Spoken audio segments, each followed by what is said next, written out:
Problems in the Pacific Northwest. Hey everybody, Walty Wanderers, buckle up, strap in. We got a hard-hitting pull, no punches, no sugarcoating it, no rainbows, no sunshine.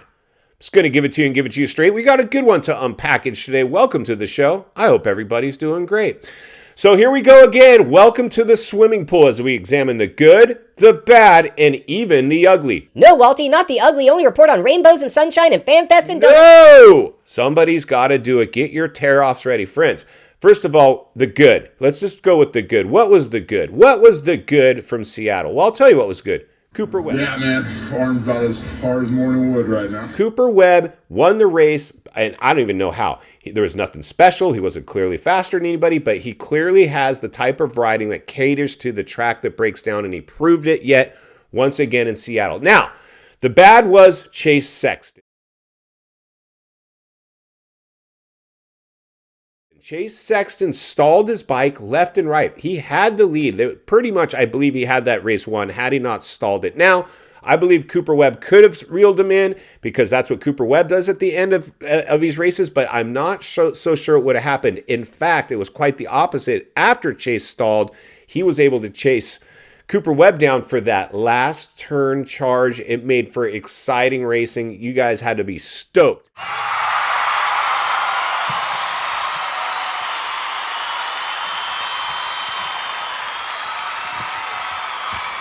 If you were at that race. Just watching it on TV was awesome. But, that was the good and the bad. Cooper Webb, good. The bad, Chase, you had that thing and you stalled the bike. Now, the good thing for Chase is he didn't blame the bike. And I don't know, I mean, it had once, okay, but twice he ended up doing that. Once, I believe, was the wall jump, and I could see how that thing, he just faced right into it. That was a tricky section to even get. I don't think he ever got it clean. The only person I saw getting it clean was the ugly Jett Lawrence, who we got to talk about right now.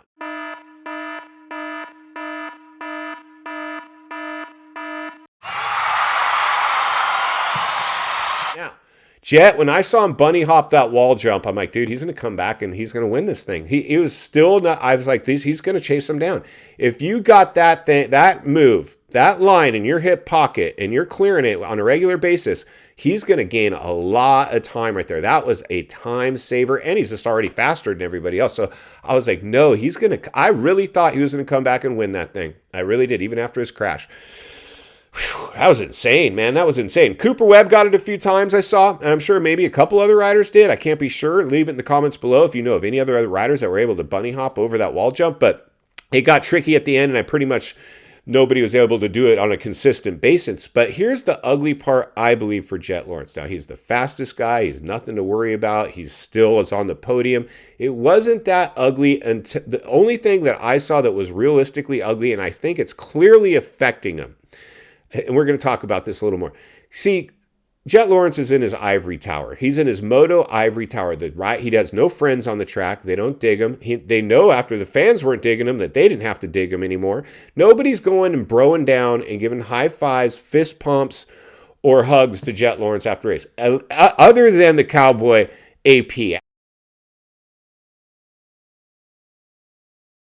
After he had that close second in the heat race, I saw him go over, and Jetson was pumped to have a rider actually come over to him and shake his hand and bro down with him. But, AP will go bro down with one of the flaggers, so don't get too stoked yet. I think that's just AP. He's a good dude. In fact, if you're going to make friends with anybody, make friends with AP because he'll be friends with anybody, I'm sure.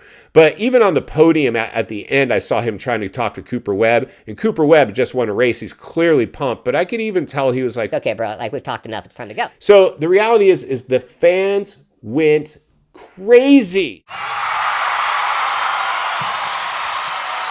when Jett crashed, and we did at our house too. We went crazy. We're like, yes, this is exactly what we needed, because we knew right then we have a chance. There's hope that possibly he's not going to win this race, and that's exactly what ended up happening. So super good stuff. It was fun to see Kenny in an LCQ. Haven't seen that in 175 starts, I believe.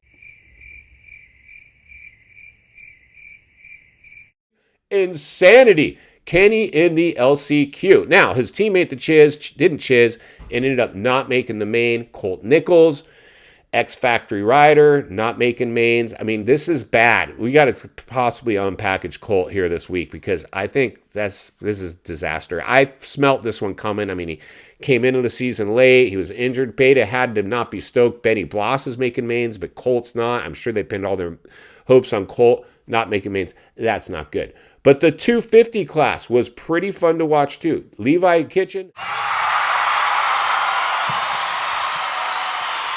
the man of the night, won his heat, won the main, had his family there, his hometown race. A good dude. Sarah Kitchen, his mom, follows us on Instagram. If you guys like to follow us on Instagram, make sure you jump on over there and give us a follow. We do a lot of fun stuff over there as well as the community page of the YouTube channel where we do a lot of polling and take a lap around the comments. Stay tuned this week. We should have some polling up and review a lot of your guys' comments and some polling. But the reality is this. Levi Kitchen, the man of the night. Jordan Smith, I mean, that was a bummer for him. He took a pretty big hit to the chest, clearly knocked the wind out of him, and wasn't playing with a full deck. His deck got shuffled after that. He was all over the track, crashing left and right. Bummer for Jordan Smith. RJ Hampshire makes the podium. Looks good doing it. Smokin' Joe lucks into his podium. Smokin' Joe, the jury's still out with Smokin' Joe. I haven't seen what I need to see out of him. I'm not sure we're going to see it in Supercross.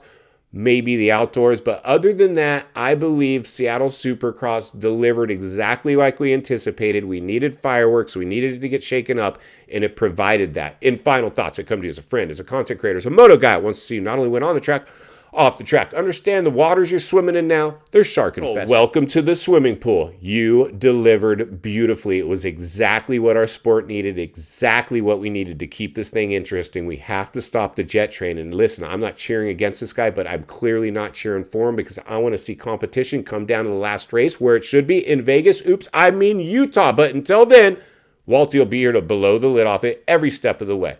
Because it's not only what we need, it's in fact what we deserve. If you appreciate the content, I want to humbly ask you to give the video a like, subscribe to the channel, leave a comment below. I'd love to hear from you. Social media links in the description of this video if you'd like to follow me there, along with links to channels I've appeared on I think you might enjoy. If you enjoyed this video, you're going to love the next video, and there's an easy subscribe icon for your convenience. As always, thank you for your time. Don't go over the bars. God bless. I'll see you on the next video.